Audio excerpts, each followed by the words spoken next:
Well, I don't want people thinking I'm reading some other woman's love letters.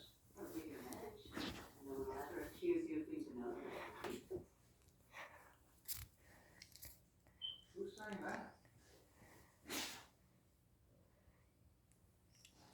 Now, kids, I understand you both have read a somewhat adult-themed correspondence between a loving wife and her husband. This is why you said torch everything from past failed relationships.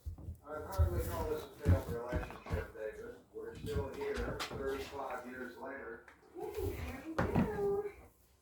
I know you asked for a small, but I swapped it for a large. My love, you mean to say you are looking very cheap? You look that? That looks like a very large amount. Well, I had a little help from my package. Probably coordinate a time, but not everything. Oh, don't worry. Okay. And what exactly did you get out of this fun swap? I got Clem's stepmother's dog tag.